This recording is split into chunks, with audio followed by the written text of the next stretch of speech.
Staatsbibliothek Berlin. W zbiorach tej biblioteki znajduje się oryginał pracy doktorskiej znanego niemieckiego historyka Herberta Schlengera. W swojej dezertacji z 1930 roku Schlenger wywodzi, że Krościce są starosłowiańską wsią. Żeby opowiedzieć, jak powstały Krościce, musimy poznać, jak powstawały starosłowiańskie wsie. Germańskie plemienia Wandalów, których technika wytapiania żelaza poznaliśmy w ostatnim odcinku z cyklu Pierwej w Krościcach, opuściły te tereny i przesiedliły się na zachód. Na opustoszałych ziemiach dzisiejszej Polski zaczęły się osiedlać plemienia słowiańskie. Jakie miejsca wybierali przybywający Słowianie, żeby się osiedlić na stałe? Były to lekkie gleby położone blisko rzeki i lasu, skąd szło brać woda i pożywienie. Dzieci pasły na łąkach nad rzeką krowy, łowce i kozy, a ojcowie wspólnymi siłami przygotowali pod uprawę kawał ziemi. Takie wspólne pole wielkości 0,5 hektarów nazywali dziedzina. Na tej dziedzinie cała zypa pracowała wspólnie i plony też dzielili porówno. W następnej generacji, jak się zypa trochę rozrosła, to były moce przerobowe, żeby założyć drugą dziedzinę. Osada się rozrastała, budowano nowe domy, zakładano nowe dziedziny, na których wszyscy dalej robili wspólnymi siłami. Osada rosła dalej i 0,5 pokoleń później taką zypa dzieliła się na przykład na 3. Wszystkie wspólne dziedziny też dzielono na 3 równe części. Każda zypa miała teraz po 4 kawałki, po jedny na każdej z dziedzin. Kiedy już zaś przybyło rąk do pracy, każdą nową zypa założyła swoją własną nową dziedzinę.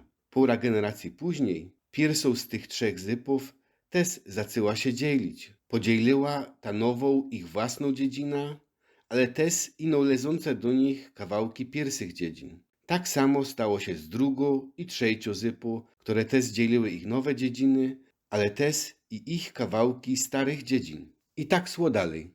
Osada się rozrastała, zakładano nowe dziedziny, powstawały nowe zypy, które dzieliły między sobą nowo powstałe dziedziny i kawałki tych starszych dziedzin. Ale też dzielono dalej kawałki tych starszych pierwszych dziedzin. I już zaś po czasie, jak się zypy rozrosły, to się dzieliły. I dzieliły porówno wspólne pola.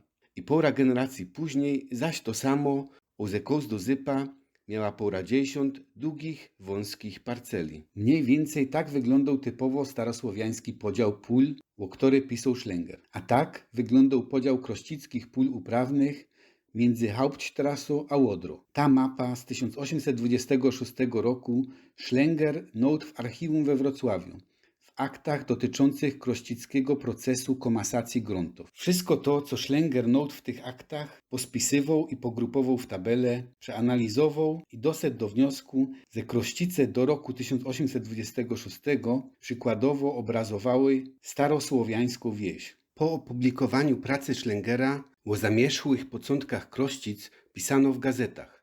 Pisał na przykład: po prawdzie trzeba przyznać, że Krościce też dostało prawo niemieckie w 1268 roku, ale ta miejscowość jest rozszerzenie istniejącej już prędzej osady słowiańskiej.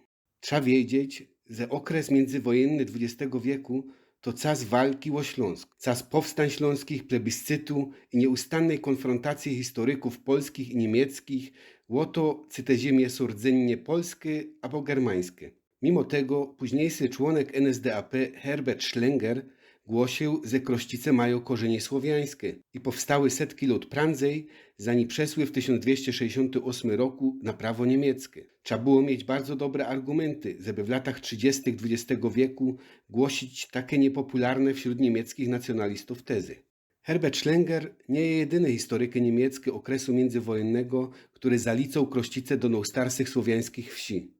Friedrich Stompe, którego praca Proces zasiedlania powiatu opolskiego jest cytowano we wszystkich poważniejszych monografiach wsi opolskich, też jest zdania, że Krościce powstały kans prędzej, przed rokiem 1268. Stompe też zaliczył nasza wieś do najstarszych opolskich wsi z czasów słowiańskiej kolonizacji, która miała miejsce w VIII stuleciu. Dzisiejsi historycy definiują okres osadnictwa słowiańskiego jeszcze trochę prędzej, na lata 500 do 700 naszej ery. Germanie, naciskani przez przybywające ze wschodu plemiona koczownicze, ruszyli na zachód. Teren naszego kraju na czas jakiś opustoszał. Jednak na przestrzeni V i VIII wieku został zasiedlony przez nową grupę ludności, czyli Słowian. Friedrich Stumpe przywołuje też słynną w całej Europie Regensburger Völkertafel, spisaną w IX wieku przez nieznanego geografa bawarskiego. Większość podręczników do nauki historii opisuje Polskę plemienną sprzed czasów Mieszka na podstawie właśnie tego źródła. Wśród plemień słowiańskich znajduje się tu Opolanie, plemię żyjące w 20 osadach. To te starsze starosłowiańskie osiedla. Pewności nie mamy, ale kans faktów sugeruje, że jedno z nich były Krościce.